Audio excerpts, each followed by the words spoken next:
utama, karena kalau menjadi rumah sakit pendidikan utama, jika FK tersebut mempunyai lagi rumah sakit satelitnya, itu berarti nanti kerjasamanya secara tripartit. Dan yang penting adalah menyediakan pasien maupun variasi kasus, sehingga pada saat peserta didik koas itu ada di rumah sakit kita, pamannya di bagian bedah, dia 10 minggu, dalam 10 minggu itu dia bisa mendapatkan variasi kasus dan pasien yang sesuai dengan kompetensi yang dibutuhkan, seperti itu. Jadi dia tidak sudah 10 minggu ternyata hanya mendapatkan 2 kasus, padahal paling tidak itu 10 kasus terbesar dari kelompok staf medis tersebut itu harus bisa tersedia. Nah, kemudian di penelitian. Nah, penelitian ini bisa untuk penelitian untuk pengembangan untuk pendidikan kedokteran. Jadi dia bisa melakukan penelitian di rumah sakit tersebut yang dibimbing oleh dosennya. Maupun rumah sakit tersebut adalah kalau rumah sakit besar dia sudah mengembangkan penelitian translasional, kemudian HTA, kemudian penelitian sebagai pusat pengembangan pusat unggulan gitu ya.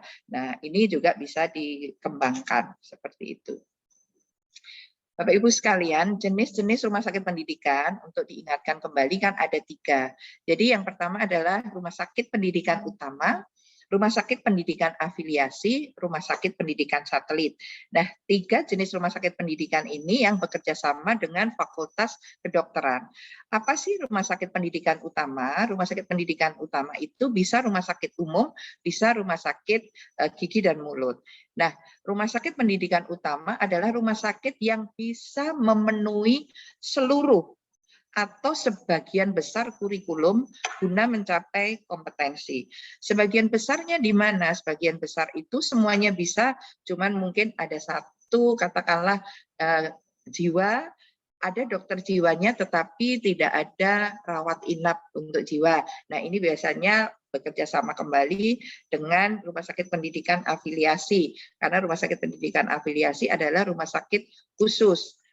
Kemudian atau rumah sakit unggulan seperti rumah sakit jantung, rumah sakit kosta seperti itu. Nah, ini kasus yang tertentu juga, pengalaman saya juga waktu itu di kulit gitu ya. Kulit itu harus ada kompetensi yang 3-4 untuk kosta, padahal di rumah sakit tersebut tidak melayani kosta gitu. Jadi ada afiliasi di rumah sakit khusus kosta. Nah, ini bisa dilakukan sebagai rumah sakit pendidikan utama kalau ada satu atau sebagian kecil yang tidak bisa dilakukan atau kasusnya sedikit gitu. Nah, rumah sakit pendidikan afiliasi adalah tadi sudah disampaikan adalah rumah sakit khusus atau rumah sakit umum tetapi dengan unggulan gitu ya. Nah, ini untuk memenuhi kurikulum dalam rangka mencapai kompetensi. Sedangkan rumah sakit pendidikan satelit ini sebagian yang bisa dilakukan oleh rumah sakit tersebut. Rumah sakit pendidikan utama itu hanya boleh mohon di mute ya. Untuk rumah sakit pendidikan utama ini rumah sakit pendidikan hanya boleh 1. Jadi rumah sakit A itu hanya sebagai rumah sakit pendidikan utama 1, tetapi dia bisa menjadi rumah sakit pendidikan satelit beberapa tergantung dari rasio dosen yang dimiliki. Seperti yang besar-besar seperti kayak rumah sakit RSCM, Persahabatan. Nah, ini kan rumah sakit besar. Dia bisa menjadi 1 rumah sakit pendidikan dari FKA seperti itu, tapi juga bisa menjadi satelit dari Fakultas Kedokteran B. Itu juga bisa seperti itu, sesuai mau berapa bisa menjadi rumah sakit pendidikan satelit di rumah sakit pendidikan utama tersebut ya semampunya kalau dia bisa menyediakan rasio dosen. Jadi kalau dosen itu 1:5. Jadi kalau pamannya anak dia punya 2 itu hanya mampu untuk mengampu 10 peserta didik. Itu jadi 10 peserta didik, jadi 1 dosen pendidik klinis itu hanya rasionya 5 orang. Nah, ini terakreditasi paripurna Kemudian teman-teman yang belum tapi sudah akan menjadi rumah sakit pendidikan, ini bisa melakukan permohonan menjadi rumah sakit pendidikan ke Kementerian Kesehatan, kemudian melengkapi standar yang dibutuhkan, borang-borang itu diisi asesmennya, dokumen dilengkapi, kemudian kami akan memvisitasi, kalau itu memenuhi syarat, akan dilakukan penetapan sebagai rumah sakit pendidikan dari Kementerian Kesehatan. Nah, ini Fakultas Kedokteran menitipkan mahasiswa kedokterannya, PPDS-nya, subspesialisnya kepada rumah sakit pendidikan. Nah, supaya bisa menghasilkan kualitas lulusan yang baik, itu harus menjadi satu kolaborasi yang sangat baik antara Fakultas Kedokteran dan rumah sakit pendidikan. Sehingga jajaran manajemen rumah sakit itu harus sangat berkomitmen untuk menyediakan lahan di rumah sakitnya yang bisa digunakan memenuhi syarat sebagai rumah sakit pendidikan, dan juga komite-komite lain seperti komite medis, kemudian menyediakan SDM-nya yaitu sebagai dosen pendidik, pembimbing, dan penilai. Kemudian ada unsur yang sangat penting yang harus ada di rumah sakit pendidikan adalah Komkordik. Komkordik itu adalah bagian yang memfasilitasi semua kebutuhan perjalanan pendidikan mahasiswa yang dititipkan ke rumah sakit kita dari menghubungkan, memfasilitasi antara Fakultas Kedokteran dan rumah sakit. Nah, Komkordik atau Komite Koordinasi Pendidikan, kalau di rumah sakit utama disebut Komkordik atau ini merupakan unit fungsional. Kalau di rumah sakit pendidikan satelit maupun afiliasi disebut dengan tim Kordik. Nah, ini semuanya harus berkolaborasi dengan baik. Kemudian kita di rumah sakit pendidikan harus membuat satu perencanaan pembelajaran klinik yang baik. Mahasiswa itu kalau umpamanya dititipkan di bedah 10 minggu, dalam 10 minggu itu perencanaannya akan diberikan apa saja. Jadi ada jadwal yang dibuat oleh teman-teman di KSM bedah untuk proses pembelajaran 10 minggu dengan pembelajaran kasus yang itu semuanya sampai selesai stase itu mereka harus mendapatkan pembelajaran yang baik melalui pelayanan yang diberikan, kemudian juga rawat jalan, bedside teaching, dan sebagainya. Kemudian kalau ini bisa dikerjakan dengan baik, target pembelajaran itu bisa tercapai, terstruktur, berimbang, kemudian ada evaluasi yang jelas dan objektif untuk penilaian mahasiswa tersebut. Nah, ini semuanya harus disiapkan bersama-sama, ada pedomannya, ada panduannya, kemudian rumah sakit menyiapkan buku ajarnya, kemudian ada absensinya, ada logbook dosen, ada logbook mahasiswa, seperti itu. Nah, penugasan dosen dan penerimaan mahasiswa. Jadi penugasan dosen itu seperti apa? Dia harus sebagai penanggung jawab yang memberikan pembelajaran klinik dan juga sebagai dosen yang penanggung jawab pelayanan. Semuanya ditetapkan oleh direktur rumah sakit atau kepala rumah sakit. Kemudian untuk penerimaan mahasiswa itu sesuai dengan rasio. Jadi jumlah dosen dan mahasiswa yang tadi saya sampaikan, untuk dokter itu 1:5, untuk spesialis 1:3, kemudian untuk perawat itu 1:7, dan juga jumlah dan variasi jenis kasus penyakit yang harus disediakan oleh rumah sakit pendidikan tersebut itu memenuhi syarat SKDI. Nah, ini harus menjadi tanggung jawab bersama, kemudian digunakan untuk pendidikan, penelitian, dan pelayanan kesehatan dalam rangka pembelajaran klinik. Kemudian pendanaan itu berasal dari sumber lain. Nah, untuk pendanaan ini harus menjadi tanggung jawab bersama, artinya kalau rumah sakit menyediakan ruangan, menyediakan tempat, kemudian Fakultas Kedokterannya harus berkontribusi terhadap penitipan mahasiswanya ke rumah sakit pendidikan tersebut. Nah, biaya penyelenggaraan rumah sakit pendidikan harus tertuang dalam anggaran rumah sakit yang dibuat oleh Komkordik di setiap tahun anggaran. Nah, usulan kebutuhan ini dikoordinasikan dan diusulkan dari Komite Koordinasi Pendidikan. Kalau dulu namanya Kodik, sekarang Kompordik ya, Komite Koordinasi Pendidikan, kepada Direktur Pendidikan dan pimpinan institusi pendidikan. Jadi diketahui secara bersama antara institusi pendidikan dan rumah sakit pendidikan. Nah, ini pendanaan pendidikan dokter ini menjadi tanggung jawab bersama dari Fakultas Kedokteran dan mahasiswa.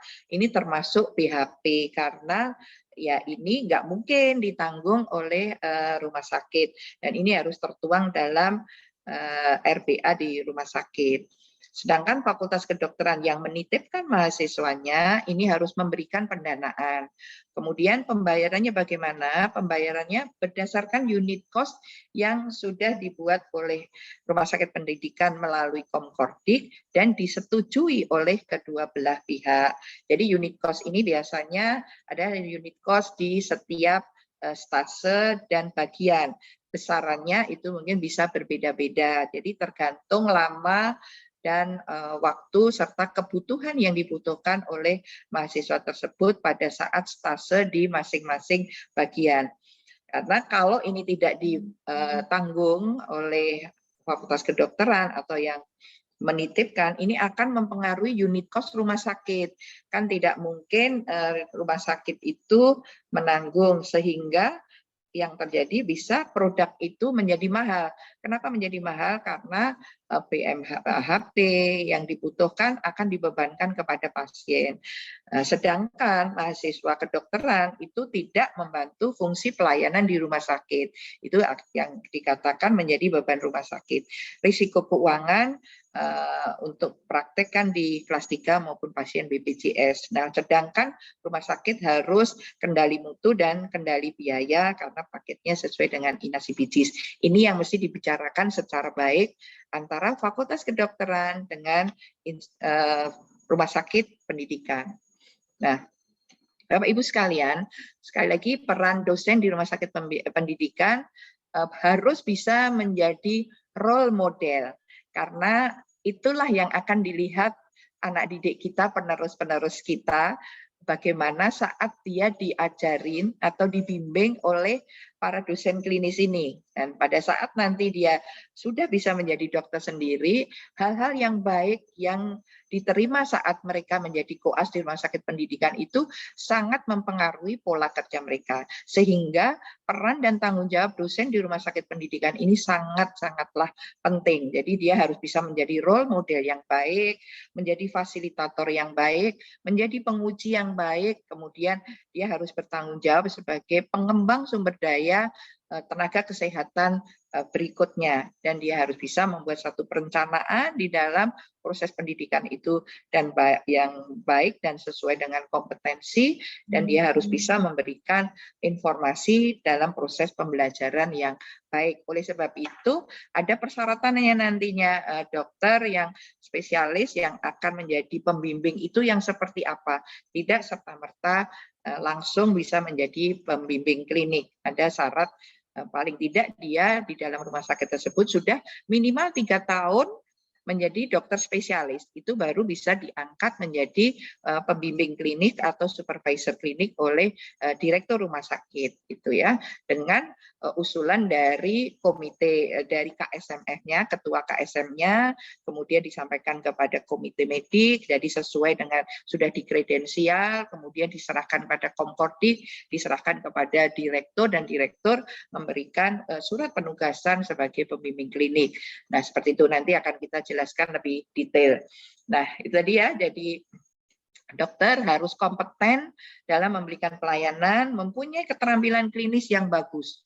Karena dia harus memberikan pembelajaran yang bagus, dia tahu SPO-nya, kemudian dia sangat terampil terhadap klinis dalam penyakit-penyakit yang akan dia sampaikan kepada anak didik. Nah, ini sangat penting, harus sebagai role model, sikapnya mengedukasi pasien bagus, komunikasi bagus, empati. Hal-hal yang seperti itu yang akan dilihat peserta didik kita saat mereka nanti akan menjadi dokter. Jadi kendali mutu dan kendali biaya, ada clinical pathway, bagaimana para pembimbing ini patuh dan taat pada CP-nya, kemudian tidak meleng itu artinya memberikan pelayanan di luar clinical pathway sehingga itu akan menjadi beban yang tidak diperlukan. Contoh, umpamanya pemeriksaan penunjang yang tidak diperlukan ditambah-tambah. Nah, ini tidak boleh diberikan seperti itu. Di luar negeri, rumah sakit pendidikan adalah rumah sakit yang bagus dalam pelayanan, bagus di dalam standar. Nah, itu baru bisa menjadi rumah sakit pendidikan. Nah, di fungsi pendidikan, dosen-dosen kita, SDM kita harus bisa menjadi pembimbing, harus bisa menjadi pendidik, harus bisa menjadi penilai. Nah, ini ada tahapannya. Pertama, dia harus jadi pembimbing dulu, setelah 3 tahun, kemudian setelah 2 tahun menjadi pembimbing, dia baru bisa menjadi pendidik. Setelah 2 tahun menjadi pendidik, dia bisa menjadi penilai. Nah, kemudian ada pertanyaan, bagaimana kalau yang masih membimbing itu bisa mendidik, dia bisa magang dulu pada seniornya, itu boleh, tetapi dia belum boleh untuk melakukan proses mengajar. Nah, sebagai penelitian juga membimbing, meneliti dan menguji penelitian mahasiswa. Ini semua yang harus dikerjakan sehingga rumah sakit pendidikan tersebut bisa menghasilkan dokter yang bagus, good doctor. Oke, nah ini standar yang dibutuhkan di dalam rumah sakit pendidikan. Ada 5 ya Bapak Ibu sekalian, intinya sudah. Jadi untuk dibuka-buka lagi, dilengkapi lagi, masih berlaku atau sudah harus ada yang diperbarui SK-nya dokter pendidik klinis itu sudah, atau kemarin karena 2 tahun tidak ada kegiatan, ini tolong ini lagi karena dalam waktu dekat akan segera dilakukan penjadwalan penetapan ulang. ARSPI ini bertanggung jawab pada sumber daya manusia dan sarana penunjang pendidikan di standar 3 dan 4. Baik ya, sekarang saya mulai untuk standar 3 dan 4. Nah, standar 3 dan 4 itu tentang sumber daya dan penunjang. Sumber daya manusianya itu adalah menyiapkan tenaga pendidik dan program pembelajaran klinik yang sesuai dengan konteks layanan medis di rumah sakit. Nah, ini menjadi tanggung jawab bersama antara rumah sakit pendidikan dan institusi pendidikan kedokteran di FK-nya. Sedangkan standar 4 itu penunjang pendidikan. Jadi rumah sakit pendidikan harus menyediakan sarana prasarana yang memadai untuk melaksanakan pendidikan sesuai dengan modul pendidikan. Termasuk ini yang dari awal sudah saya sampaikan terus, ketersediaan jumlah dan variasi pasien, kasus yang berinteraksi dengan peserta didik. Nah, pertama adalah peraturan rekrutmen pendidik dan monitoring pembelajaran klinik. Jadi harus ada tata cara perekrutan dan kriteria kompetensi baik penilai, pendidik, pembimbing, supervisor klinik. Yang kedua, staf medik sebagai dosen dengan jabatan akademiknya, SK direktur untuk staf medis yang dilengkapi dengan tanggung jawab, kewenangan, hak dan kewajiban baik itu paruh waktu maupun purna waktu. Kemudian kelompok staf medik sebagai supervisor klinik dan pembimbing disertai dengan kejelasan tugas. Kemudian ada tim penilai yang ini dilakukan 1 tahun sekali penilaian terhadap dosen. Nah, kriterianya seperti apa? Itu yang harus dibuat secara bersama dan disepakati. Nah, evaluasi dan monitoringnya itu antara ada presensi pembelajaran yang dilakukan oleh peserta didik dan data dasar pengembangan diri setiap peserta didik. Nanti kita bahas satu persatu. Parameternya apa? Ini merupakan kriteria yang harus diukur kesesuaian dengan standar yang diharapkan. Alatnya adalah indikator dengan penilaian 1, 2, 0, 1, 2 ya, diborang-borang seperti itu. Bapak Ibu harus bisa berusaha untuk di 2 gitu ya, karena supaya bisa sesuai dengan penetapan gitu. Nah, cara penilaiannya memperhatikan kelengkapan dokumen yang sesuai indikator pada saat kita datang. Yang kedua, kita melakukan pengamatan atau observasi dari pelaksanaan atau rencana pelaksanaan pada setiap dokumen. Jadi yang ada itu dikerjakan apa tidak, kemudian kita observasi di lapangan ada apa tidak, kemudian kita juga lakukan wawancara baik terhadap peserta didik maupun kepada dosen dan komkordik itu apakah proses dan dokumen itu memang sesuai dengan apa yang sudah dikerjakan. Baik, untuk yang parameter 1.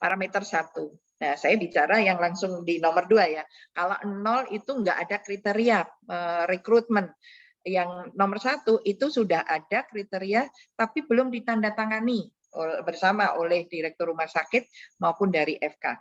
Yang nomor 2 itu ada tata cara rekrutmen, jadi persyaratannya seperti apa, pengangkatannya bagaimana, alurnya seperti apa. Ini semua sudah dituangkan dalam kesepakatan bersama dan sudah ada tanda tangan dari Direktur Rumah Sakit maupun institusi pendidikan. Nah, ini dokumennya yang kita lihat adalah SK bersama. Jadi SK bersama kan ada PKS ya, dekan dengan direktur rumah sakit tentang cara rekrutmen. Ini juga dimasukkan meliputi persyaratan, kompetensi, hak dan kewajiban. Itu masuk juga di sana. Jadi di PKS itu isinya macam-macam sampai dengan pendanaan itu ada pasal-pasalnya.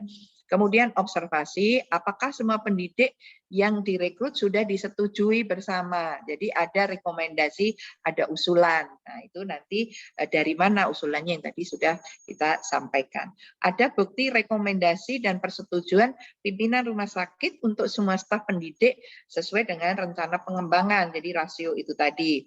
Ada prosedur seleksi pendidik dan prosedur kredensialing dari komite medis. Jumlah staf rumah sakit yang direkrut harus dapat memenuhi kebutuhan rasio, gitu ya. Wawancaranya ini pada Komkordik, staf medis dan pendidik klinis. Nah, ini contoh saja ya. Jadi dokter yang akan direkrut menjadi pembimbing harus dokter spesialis dari lulusan FK yang diakui oleh undang-undang. Kemudian bisa pegawai tetap, bisa pegawai paruh waktu, purna waktu atau paruh waktu, mempunyai STA dan SIP yang masih berlaku di rumah sakit tersebut, kemudian mempunyai sertifikat kompetensi, jadi ada persyaratan. Jadi dokter pembimbing ini atau pendidik klinis ini setiap tahun harus mengupgrade dirinya sendiri, paling tidak ada hands-on yang hands-on 1 atau 2 kali setahun, bisa dalam dan luar negeri, bisa seminar, kemudian itu paling tidak 1 kali dalam 1 tahun, itu melakukan satu improve untuk dirinya.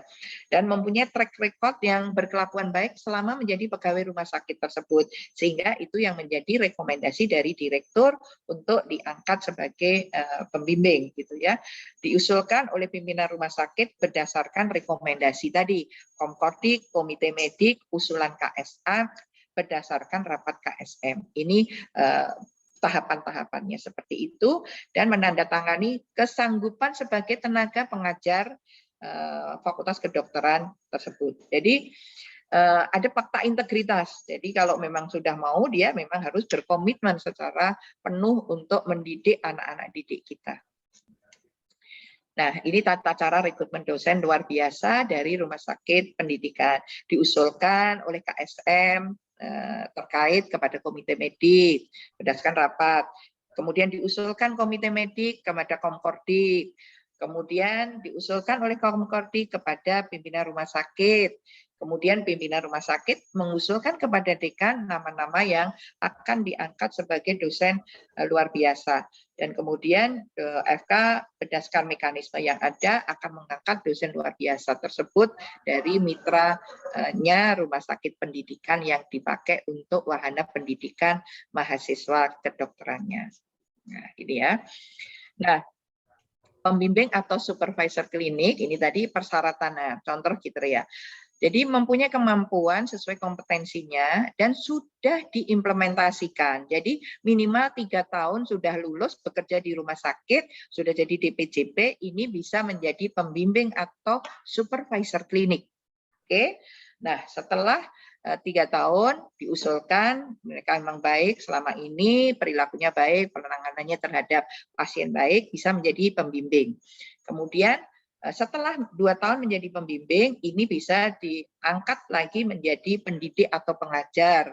Nah, pendidik atau pengajar itu bisa memberikan materi di dalam kelas baik dengan buku ajar yang sudah dibuat dan disetujui oleh institusi pendidikan dan rumah sakit pendidikan.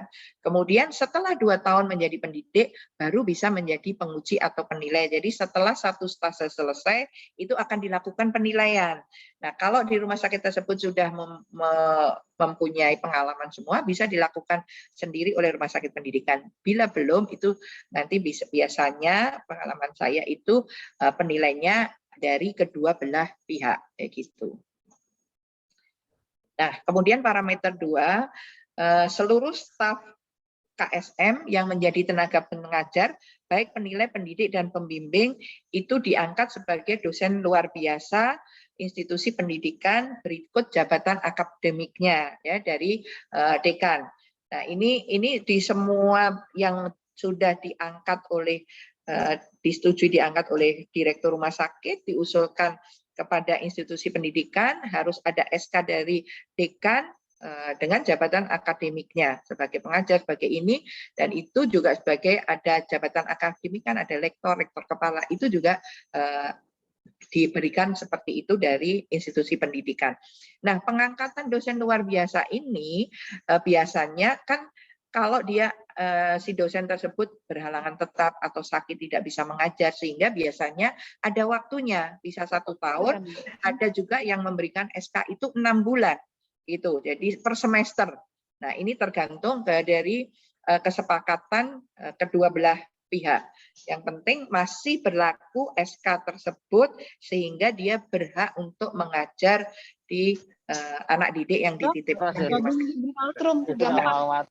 Kemudian dokumennya yang dilihat adalah SK dosen luar biasa dari institusi pendidikan. Ini rektor ataupun dekan, ini bisa ada yang memberikannya itu dari rektor, ada yang dari dekan, itu nggak masalah. Yang penting ada untuk staf medis yang berwenang untuk mendidik mahasiswa kedokteran gigi kan gitu ya. Observasinya setiap pendidik klinis mempunyai SK dosen luar biasa. Itu yang kita lihat, semuanya mempunyai jabatan akademik, wawancaranya kepada pimpinan rumah sakit. Jadi pada saat visitasi dekanat harus hadir gitu ya. Dekanat itu harus dihadirkan. Nah, itu bentuk satu kolaborasi bahwa ini menjadi komitmen bersama pentingnya antara institusi pendidikan bekerja sama dengan rumah sakit pendidikan gitu. Nah, ini beliau-beliau harus hadir karena nanti juga akan dilakukan wawancara gitu. Nah, untuk parameter 3 terdapat SK pengangkatan penugasan dari Direktur Rumah Sakit kepada KSM yang melaksanakan tugas pendidikan profesi kedokteran bagi semua KSM yang terlibat dalam proses pendidikan, baik kewajiban paruh maupun purna waktu. Ini saya bacakan yang nomor 2. Jadi juga ada SK dari direktur tersebut bahwa mereka tenaga-tenaga yang ada di rumah sakit itu mempunyai hak atau mempunyai kewenangan yang sudah mendapatkan SK dari pimpinan rumah sakit.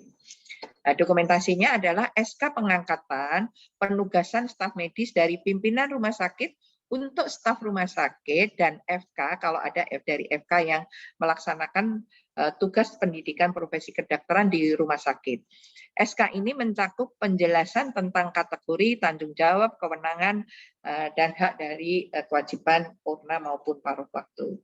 Observasinya, jumlah staf medis rumah sakit yang mempunyai SK penugasan.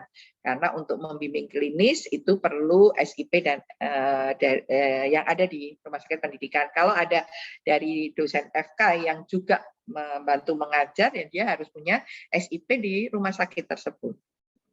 Wawancaranya kepada staf medis, komkordik, dan kepala bagian. Nah, untuk parameter 4, ada staf medis fungsional yang ditetapkan direktur sebagai supervisor klinik dan pembimbing bagi peserta didik yang disertai kejelasan tugas. Ini untuk yang pertama tadi ya, sudah saya sampaikan. Nah, jadi ada dokumen penetapan direktur terhadap staf medis yang ditetapkan sebagai supervisor klinik. Itu ada SK direkturnya. Dokumennya juga dilengkapi dengan kejelasan tugas, tanggung jawab, dan kewenangan. Jadi observasinya, apakah semua supervisor klinik mempunyai penugasan sebagai DPJP dengan memiliki SIP. Dan ini wawancaranya juga Kompodik dan komite medis. Parameter kelima, ada penilai atau supervisor kinerja tenaga pendidik dari rumah sakit pendidik dan institusi pendidikan yang tadi di awal saya sampaikan. Jadi para tenaga pendidik ini dilakukan evaluasi minimal 1 tahun sekali. Apa saja yang dinilai itu disepakati bersama. Antara lain dosen itu harus memiliki logbook dosen. Jadi dia mempunyai jadwal hari ini ngajar apa yang dilakukan terhadap peserta didiknya. Itu ada. Kemudian sesuai dengan jadwal yang sudah dibuat. Jadi begitu ada mahasiswa masuk, KSM membuat jadwal bersama, kemudian dibagi tugas antara tenaga pendidik yang ada di bagian tersebut. Dia mengajar apa, itu ada sudah namanya kan biasanya di jadwal, oh ini petugasnya dokter A, dokter B, dokter C. Pada saat dia ngajar sesuai tidak dengan jadwalnya. Dan ini juga anak didik itu tahu jadwalnya, sehingga penilaian baik dari sistem yang ada oleh tim maupun juga masukan dari peserta didik bahwa dokter A itu mengajar sesuai dengan jadwal. Kemudian dokter A itu harus mengajar materi apa saja, baik di diskusi di ruang ajar maupun bedside teaching ataupun studi kasus dan sebagainya. Nah, itu yang salah satu menjadi bahan penilaian. Dan tadi juga ada seminar pengembangan diri, ada nggak yang dilakukan oleh tenaga pendidik tersebut. Nah, ini sehingga dokumennya harus ada SK tim penilai kinerja tenaga pendidik dari rumah sakit pendidikan dan institusi pendidikan yang berperan menilai kinerja tenaga pendidik. Ini semua dilakukan sebetulnya untuk bahwa proses pendidikan yang ada, kepanitraan klinik yang ada di rumah sakit pendidikan kita itu berjalan dengan baik, mahasiswa yang dititipkan mendapatkan materi, mendapatkan proses ajar dan proses pembelajaran maupun bimbingan yang sesuai dengan kompetensi. Jadi itulah yang disebut dengan tanggung jawab bersama, sehingga ada fakta integritas antara dokter yang mengajar. Nah, ini juga ada format laporan penilaian berdasarkan indikator yang ditetapkan, gitu ya, oleh tim Kompodik dan Kompodik. Nanti dilakukan wawancara, prosesnya seperti apa, kemudian penilaiannya berlangsung seperti apa, modelnya bagaimana. Nah, ini hanya contoh, jadi bisa dibuat, oh dia melakukan pelayanan berapa persen, pendidikan berapa persen, pengembangan penelitian berapa persen, pengembangan berapa persen. Ini for example saja, jadi bisa lebih didetailkan. Tetapi yang tadi saya sampaikan itu yang baku dan wajib yang harus dilakukan. Jadi penjadwalan dilakukan tepat waktu, materi yang diajarkan sesuai, studi kasus yang ada yang anak didik harus tahu, itu mereka dapatkan dengan baik. Ada masalah, andai kata satu kasus di dalam 10 minggu itu dia nggak dapat, biasanya banyak, tapi kok ini kebetulan kok pasien nggak ada gitu ya, apa yang harus dilakukan? Nah, ini tetap harus bertanggung jawab, nggak bisa oh pada 10 minggu nggak ada kasus tersebut, nggak boleh. Jadi harus ada video pembelajaran.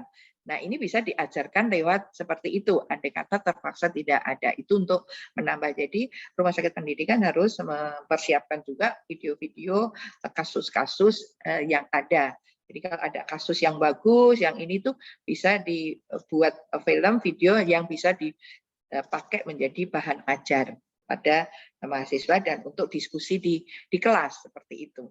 Nah, ini parameter 4, ada presensi kehadiran. Ya, tadi ini salah satu indikator yang bisa dijadikan acuan untuk penilaian yang dilakukan oleh pendidik ya. Jadi ada start kegiatan yang tadi saya sampaikan, logbook dosen, ada bukti kehadiran masing-masing staf, kemudian ada presensi dari mahasiswa saat pembelajaran, tanda tangan setiap hari, kemudian tanda tangan pembimbing. Jadi itu harus ada dan setiap hari itu diserahkan kepada Kompodik. Kompodik yang akan mengkolek, mengumpulkan dan kemudian membuat satu resume proses pembelajaran di masing-masing SMK yang reward disampaikan kepada KSM, jadwal kegiatan, bedside dan sebagainya. Oke. Nah, ini data dasar pengembangan. Oke. Nah, Nah, ini standar 3, 1, 2, 3, 0, 1, 2. Teman-teman harus mempertahankan, harus bisa di angka 2 untuk bisa memenuhi syarat. Baik, nah ini parameternya, nanti bisa materinya saya berikan, jadi harus ada SK apa saja gitu ya, untuk membantu SK bersama, tata cara, kriteria rekrutmen, syarat pengusulan, usulan pengangkatan, SPO, rekrutmen tenaga pengajar, ini antara lain ya, selain ada SPO pelayanan itu pasti sudah sesuai seperti waktu akreditasi itu harus ada. Parameter 2, SK pengangkatan dari FK, kebijakan penyelenggaraan, kemudian parameter 3-nya penugasan dari direktur sebagai pembimbing tadi, parameter 4 tentang supervisor klinik dan pembimbing, parameter 5 tentang SK tim penilai, parameter 6 ada logbook dosen, kemudian SPO, bukti absensi, parameter 7 database tenaga pengajar, rencana pengembangan tenaga pengajar, sertifikat pelatihan atau clinical teacher. Nah, ini yang harus ada. Jadi dari awal tadi sudah ada program-program pengembangan dari para dosen-dosen klinik yang ada di rumah sakit. Bapak Ibu, ini tadi standar 3. Sekarang saya masuk ke standar 4 ya. Sarana pendidikan ada 5 parameter ya, dokumen kesepakatan, sarana prasarana seperti ruang pembelajaran, perpustakaan, ruang diskusi dan sebagainya, fasilitas ruang jaga yang aman dan nyaman, ini laki perempuan harus dipisahkan, kemudian variasi jumlah kasus dan ada sarana penelitian dan pengembangan di bidang kedokteran. Baik, kita mulai dari parameter yang pertama. Jadi ada dokumen yang mencantumkan kesepakatan mengenai penyediaan fasilitas fisik untuk pendidikan klinik antara direktur rumah sakit dan institusi pendidikan dan sudah terrealisir. Jadi sarana yang fisik itu berarti ada ruang rawat inapnya, ada perpustakaannya, ada ruang diskusinya, seperti itu, ada laboratoriumnya. Jadi ada juga laboratorium sederhana yang mungkin dibutuhkan biasanya untuk IPD ya, penyakit dalam itu biasanya suka butuh laboratorium maupun di kulit, itu kadang dibutuhkan. Nah, dokumennya perjanjian kerjasama yang memuat ketentuan penyediaan fasilitas fisik untuk pendidikan di rumah sakit dengan tanggung jawab masing-masing pihak gitu. Nah, tanggung jawab masing-masing pihak itu apakah ruangannya, ada yang ruangannya itu dibangunkan dari fakultas kedokterannya. Nah, ini luar biasa gitu ya. Ada yang ruangannya dari rumah sakit pendidikan tetapi sarana prasarananya dihibahkan dari fakultas kedokteran kepada rumah sakit pendidikan tersebut. Jadi itu nanti harus ada berita acara hibah dengan nilai nominal berapa, karena itu nanti untuk GCG. Jadi biasanya kursi, laptop dan sebagainya. Kemudian manekin yang ada di rumah sakit karena mungkin untuk penyediaan skill lab, walaupun skill lab itu bisa di rumah sakit pendidikan maupun di FK, tapi paling tidak yang sederhana itu di rumah sakit pendidikan itu harus ada skill lab-nya. Nah, siapa yang menyediakan skill lab ini untuk bisa dibahas bersama. Observasi PKS ini ditandatangani oleh kedua belah pihak. Pak Ibu, untuk parameter yang kedua, ini ada sarana prasarana yang dapat menunjang penyelenggaraan pendidikan, antara lain ruang pembelajaran, dicek ruang pembelajarannya itu antara besar ruangan dan jumlah mahasiswanya yang masuk. Kemudian ada sarananya jadi laptop, AC, ruangannya kan harus seperti itu. Terus ada ruang diskusi, ruang perpustakaan, sistem informasi rumah sakit, teknologi informasi, sistem dokumentasi, skill lab, peralatan Phantom maupun audiovisual. Nah, audiovisual itu yang harus juga tersedia maupun video-video yang kasus-kasus itu tadi. Yang dimaksud dengan sarana prasarana pendidikan dokter yang lengkap adalah ini ya, jadi tadi sudah. Jadi nanti kita lihat di tempat tersebut ada apa tidak, kita observasi. Kemudian yang dimaksud tidak lengkap memiliki sebagian saja untuk pendidikan yang disyaratkan. Nah, untuk rumah sakit pendidikan utama ini memang harus memiliki ruang pembelajaran, diskusi, perpustakaan, fasilitas internet yang bagus, kemudian sistem dokumentasi, audiovisual, ada ruang koas, kilab yang disediakan di rumah sakit maupun di fakultas. Untuk rumah sakit satelit dan afiliasi, itu bila sarana kurang lengkap, paling tidak minimal harus memiliki ruang diskusi, ruang kelas atau ruang pembelajaran, fasilitas internet, dan ruang perpustakaan yang bisa dipakai untuk belajar, untuk mencari sumber-sumber dari buku-buku. Nah, untuk perpustakaan ini biasanya kan ada buku-buku wajib yang dari KSM masing-masing. Nah, ini biasanya juga dari fakultas kedokterannya itu memberikan buku-buku wajib yang harus dimiliki untuk syarat di rumah sakit pendidikan tersebut. Ini bisa dimintakan, ini berdasarkan pengalaman saya memegang beberapa rumah sakit pendidikan.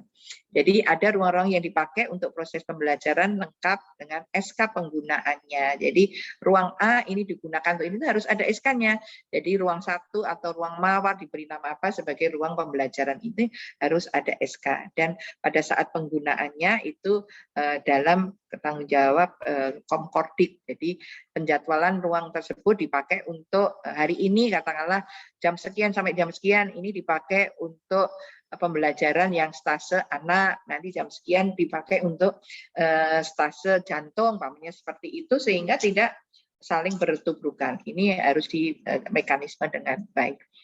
Parameter 3, telah tersedia fasilitas ruang jaga yang memenuhi syarat aman bagi peserta didik, memenuhi standar sarana bangunan, dan fasilitas pendukung lainnya. Jadi yang dimaksud di sini ada kamar untuk istirahat peserta didik atau koas yang jaga, dengan paling tidak dilengkapi meja tulis, kursi, lemari atau loker, dengan ventilasi, kamar mandi, kemudian minimal 2 buah tempat tidur yang bersebelahan, dan kamar ini paling tidak 2 untuk 1 laki-laki dan perempuan. Jadi harus dipisahkan, tidak boleh 1 kamar saja untuk kamar koas untuk laki-laki dan perempuan, itu tidak diperbolehkan. Dan kamar koas ini harus ada di lingkungan rumah sakit, tidak boleh di luar rumah sakit, karena kalau sewaktu-waktu dibutuhkan itu security bisa mudah menghubungi. Jadi tidak bisa dititipkan di hotel depan rumah sakit, namanya seperti itu tidak boleh. Jadi harus ada di area rumah sakit. Nah, ini harus ada juga SPO penggunaannya, fasilitas yang melengkapi itu dituliskan seperti itu. Nah, terakhir adalah tersedianya variasi dan jumlah kasus yang cukup yang sesuai dengan materi pembelajaran peserta didik. Jadi sekali lagi rumah sakit yang ingin menjadikan atau melamar menjadi rumah sakit pendidikan dan dia menyampaikan kepada Fakultas Kedokteran, ini loh rumah sakit pendidikan rumah sakit kita bisa kok menjadi rumah sakit pendidikan satelit atau rumah sakit pendidikan utama. Karena apa? Kita memiliki fasilitas, memiliki SDM ABCD yang memenuhi syarat, memiliki fasilitas yang memenuhi syarat. Seperti itu, memiliki jumlah variasi kasus yang sesuai dengan SKDI. Jadi paling tidak masing-masing KSM itu memiliki 10 kasus terbesar dari masing-masing KSM. Bukan 10 besar kasus rumah sakit ya. Kalau kasus besar kasus rumah sakit itu bisa hanya dari beberapa spesialisasi, tapi di masing-masing. Nah, itu memenuhi. Cukup adalah dibutuhkan peserta didik sesuai dengan area kompetensi SKDI dan sesuai dengan tingkat kemampuan di area 3-4. Kalau area 3-4 itu dia ngerti, mampu, dan ada dilihat.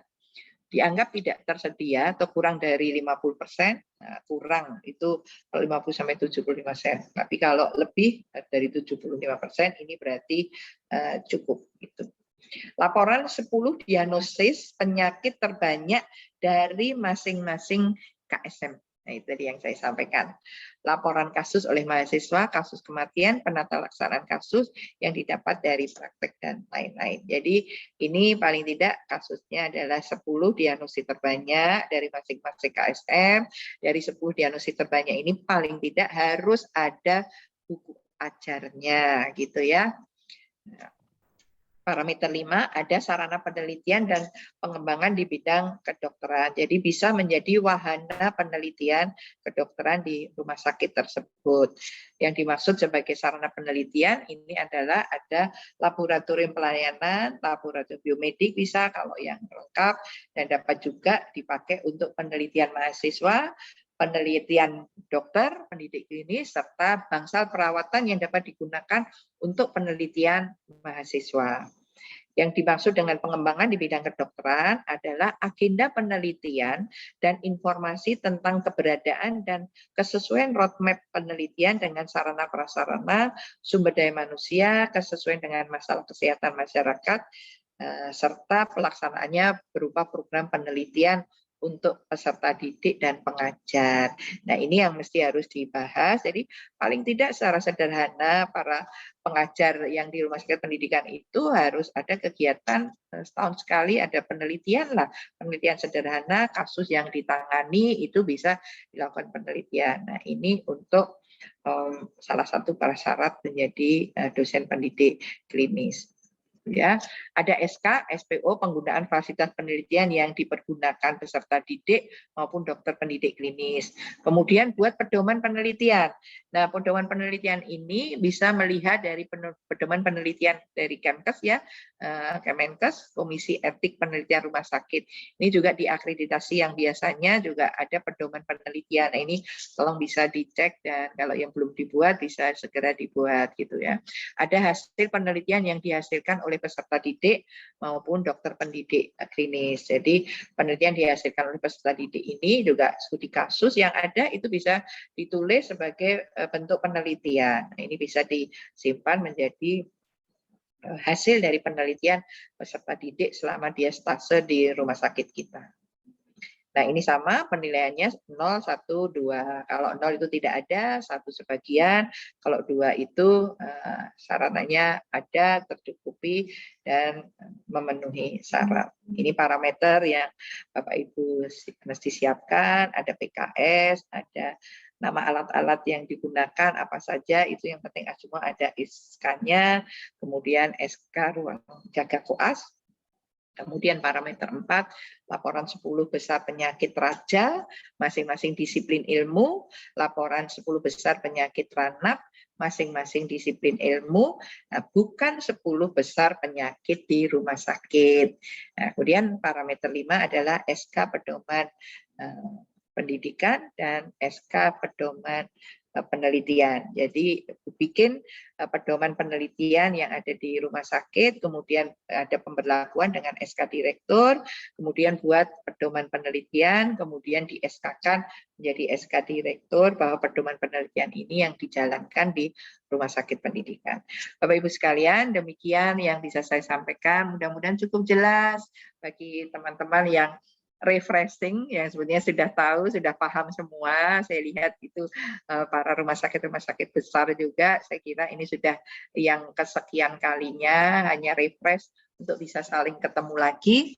Dan bagi yang belum pernah ditetapkan, ini menjadi pembelajaran, dan yang sudah ada yang belum dilengkapi karena kemarin kondisi, monggo silakan untuk diperbaiki. Terima kasih. Assalamualaikum warahmatullahi wabarakatuh. Waalaikumsalam warahmatullahi wabarakatuh. Terima kasih, Dokter.